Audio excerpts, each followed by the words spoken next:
10 seconds to go. 8, 7, 6, 5, 4, 3, 2, 1. On June 16th, 2018, a show designed for you, the Daily Commuter, went live. Well, folks, dreams do come true. This is Have Faith, Let It Begin, and this is our first episode. A weekly show all about faith. Every day, we're going to battle storms. We're going to face challenges. But we have to remember that we're not going to do it alone. We have to have faith. A show with motivational topics. As you go into work today, don't allow anyone to steal your joy. Lift your head up high and know that God is with you. Inspirational stories and personal testimony set out to change the world. My wife and I are expecting our first child. I'm going to be a father.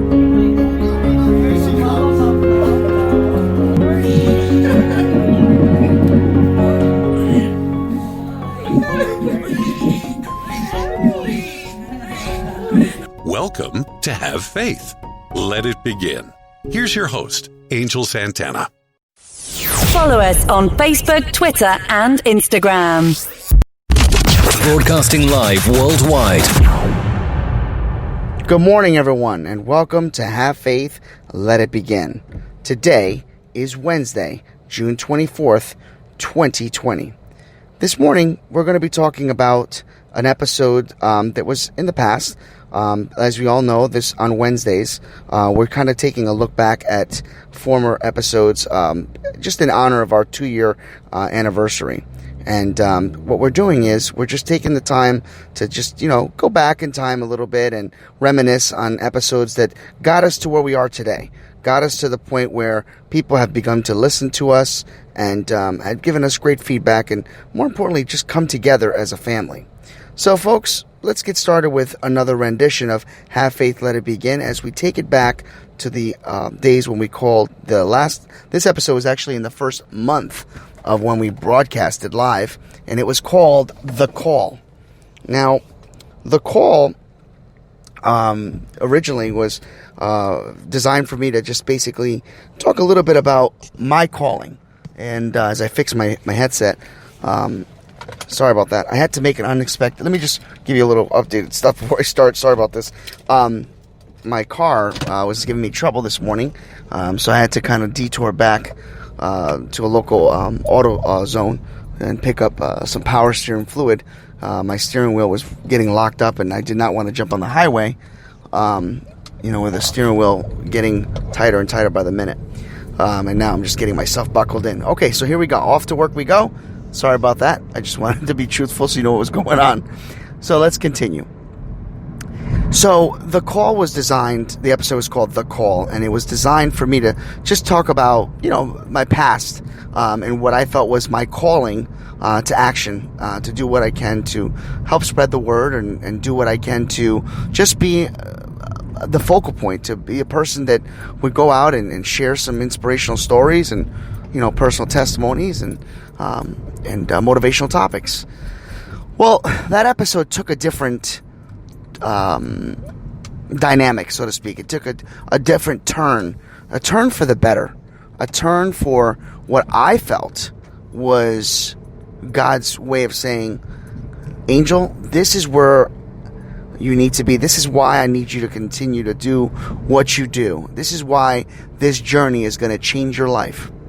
Now, mind you, this is before I knew that I was going to be a father. This is very early stages in this whole programming. So I did the episode, and I talked about how God is calling us, and we won't ever really know when He is calling, but when He does, you just eventually know that it's His influence. And don't be scared of it. Don't be afraid of the call. Don't be afraid of the knock, so to speak.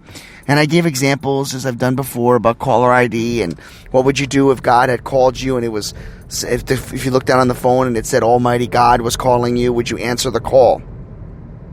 So, after I concluded that episode, one of the coolest things happened. Let me wave to I was waving to my daughter and my mom and dad because I had to buckle back for that power steering fluid, and they were outside on the porch.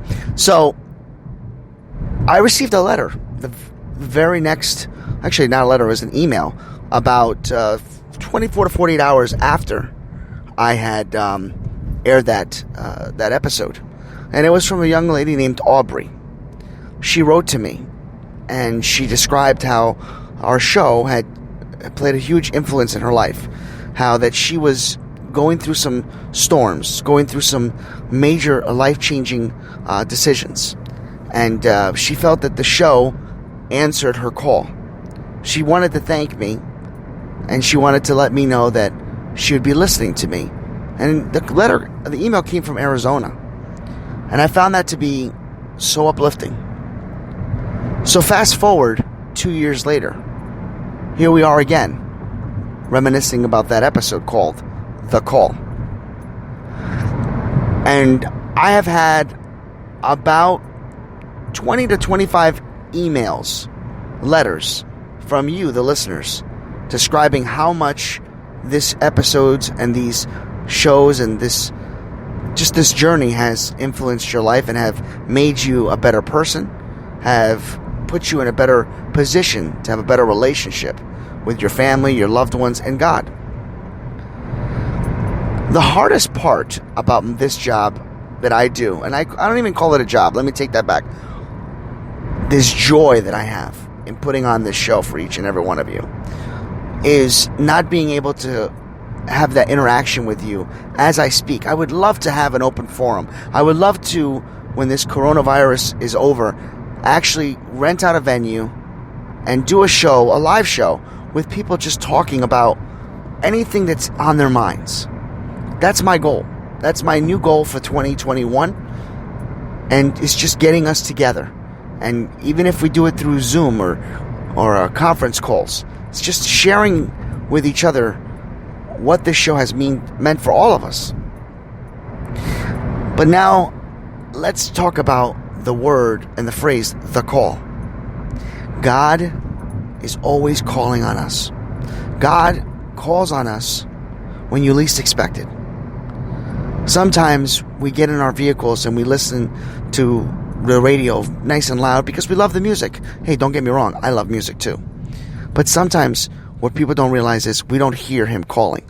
That doesn't necessarily mean that he makes direct phone calls only while you're in the car. There's a lot of distractions that have happened, that will continue to happen, that will try their very best to not allow God to call upon you. If you ever feel as if you are not alone, and you feel this beautiful sensation of love and compassion, and all of a sudden you feel like you can do a cartwheel, or maybe you get a nice breeze that makes you close your eyes and say, whoa, that was a great feeling. I believe that's God calling.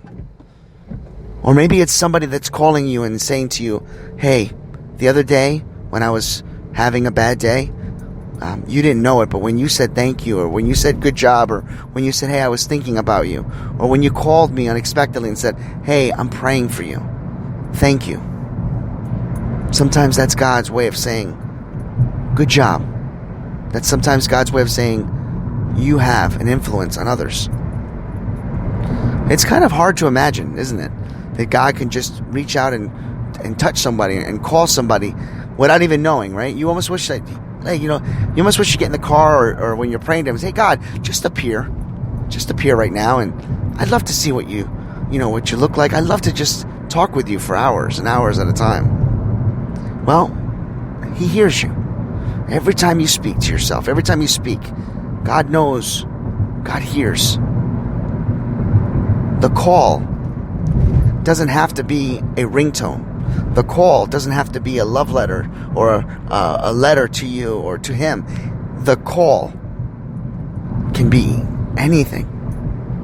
It doesn't have to be a specific thing. It could be anything. Let me give you an example. When I went up for the first time to preach at my church, one of the ministers was going to be out. They asked me to step up, and I did. Before I said yes, they asked me to pray about it. And part of the distractions inside were, you don't belong on that pulpit. You don't belong up there. you're not going to do a good job. People are going to think you're dumb. People are thinking you're going to sound like you don't know what you're talking about. Do you know the Bible enough? Do you know all this negative stuff? And to this day, I continue to get those days. Even when I do this show, even when I'm about to preach, I still get those distractions. The only difference is I've answered God's call. And I've put away those distractions. So the day that I went up to my church and I preached for the very first time, when I was done with the sermon, my grandmother, who is no longer with us, appeared to me. I saw a vision. I saw her smiling and reaching out her thumb to me saying, "Good job." Sometimes when I preach, sometimes when I say good things or talk about the Word of God, I feel like I'm just as close to my grandmother's when I'm doing that. And as many of you know, this is a tough month for me. And emotionally as I get, as hard as the days get, I can't help but remember that God's will, God's call, has been answered by me. And no matter how many times He calls, I will always answer. No matter how many times He calls, I will never put Him on hold. I will always do His work. I will always do what He asks of me, because I believe in Him and I trust in Him. So I propose the question to you, just like I did 2 years ago. Are you ready for the call? Is today the call? Is today's episode and things that I'm talking something you've already been feeling? One can remember a friend of mine driving home on his motorcycle and having the sun appear in front of him and feeling nothing but joy. That's God's calling. That is God calling on you, my good friend. And you know who you are. I didn't get permission to share the story with his name, but you know who you are. Driving that motorcycle in the huge amount of rain and not even able to realize that there was a storm trying to derail you from getting to your destination, but yet the sun that was shining for you, allowing you the ability to look past the storm, was God's calling for you. For that individual out there that told me that she hated God, she hated life, she didn't realize that there was a loving God out there because of all the things that were happening to her, only to discover that after she gave herself to the Lord and proclaimed that He was somebody that she can rely on, her luck changed. Her life changed. That's God's calling upon you. For those of you right now that are struggling, for those of you that are in depression, for those of you that don't understand why things continue to happen, that's not God punishing you. But pray to Him. Tell Him you need help. Tell Him that you believe in Him. He'll answer that call. He answers prayers. Prayers may not be answered right away, but they get answered one way or another. Trust and believe that God answers all prayers. God also makes many phone calls, and God is calling on you. You know, I used to say on this show, it's time to rise. I said it for so very short period of time, and then all of a sudden I stopped saying it. But it is time to rise. It is time to have hope. It is time to believe and trust in Him, because I guarantee you, putting your faith and trust in Him will change your way of life for the better, for the good, for the foreseeable future, and it will make you happier than you've ever been. Believe that today. And that's the message for today. We'll talk to you again tomorrow as we slow things down a little bit, get a little fun, and we continue on with our crazy date sagas. May God bless you. May He shine His light upon you and grant each and every one of you peace. And never forget, have faith. Let it begin. Don't you see that your faith is coming alive? Don't you see that it's tested every time? He's the one that makes your life divine.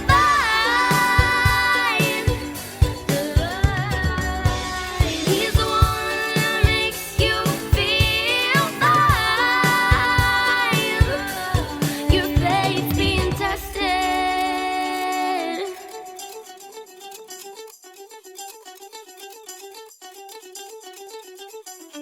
Thank you for listening to another episode of Have Faith, Let It Begin. You're going to hear episodes, me recording live as my daughter in the background, Ariel, will probably cry. You'll hear background noises like phone calls.